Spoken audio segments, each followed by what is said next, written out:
My name is Camryn Kluetmeier. When I was 3 years old, my favorite book was The Lorax by Dr. Seuss.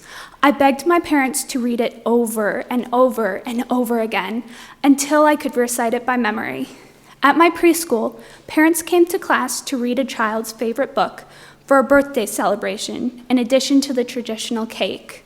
The Lorax was my book of choice for my 3rd birthday, and I recited it along with my parents in that familiar Dr. Seuss cadence.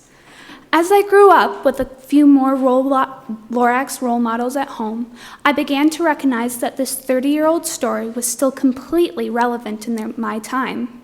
There were once-lers destroying our world's resources faster than they could be replenished, and that's when I wanted to realize that I wanted to be the Lorax, to protect nature's gifts and use them wisely.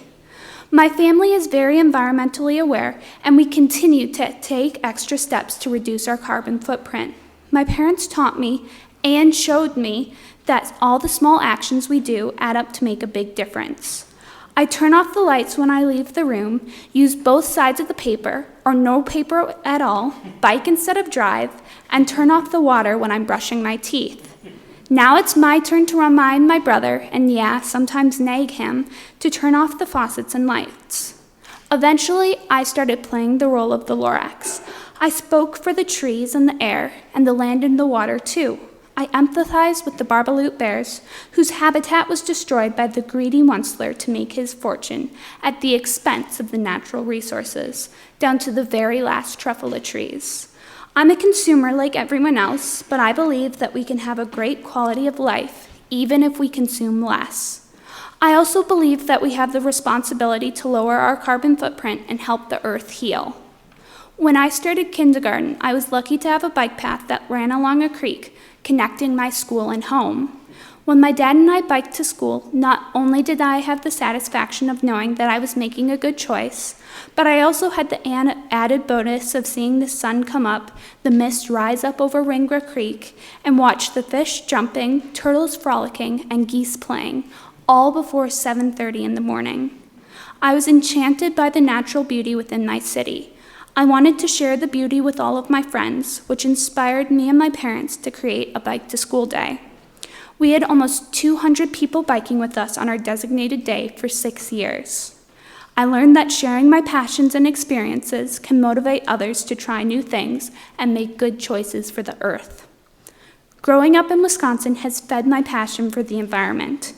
As I've grown older, I've began to discover our state's rich environmental history.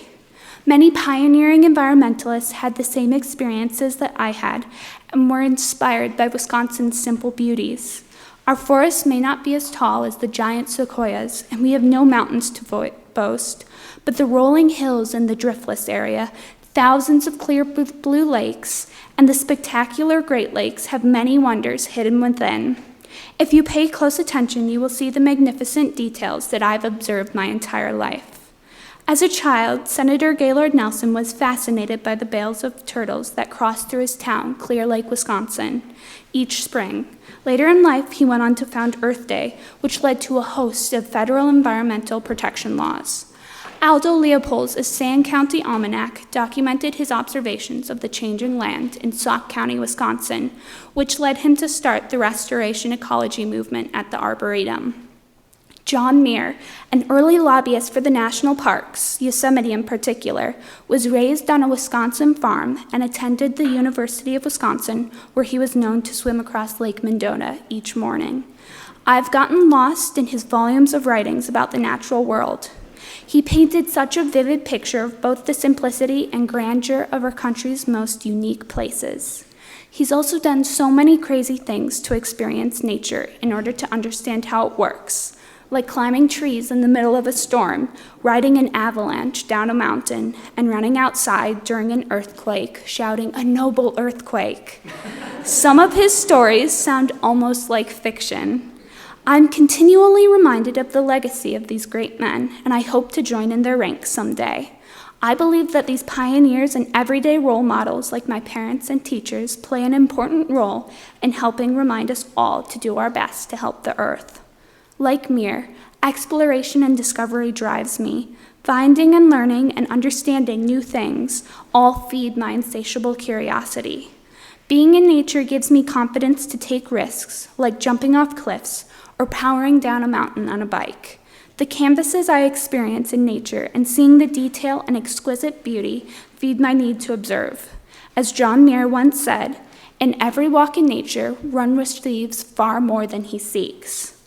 I believe all children should have the opportunity to connect with the natural world, no matter their financial resources, so they can experience the peace, joy, and discovery of nature to become better stewards of the earth.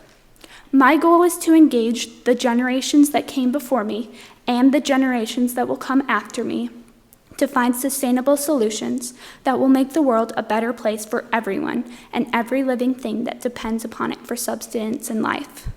We have a finite amount of resources on this earth, and we need to take responsibility for how we use these resources, or we will no longer have them to sustain us. As John Muir once said, when we try to pick out anything by itself, we find it hitched to everything else in the universe. I believe in the hope for a better world for all living creatures. I am the Lorax. I speak for the trees. I speak for the trees have no tongues. And unless someone like you cares a whole awful lot, nothing's going to be better. It's not.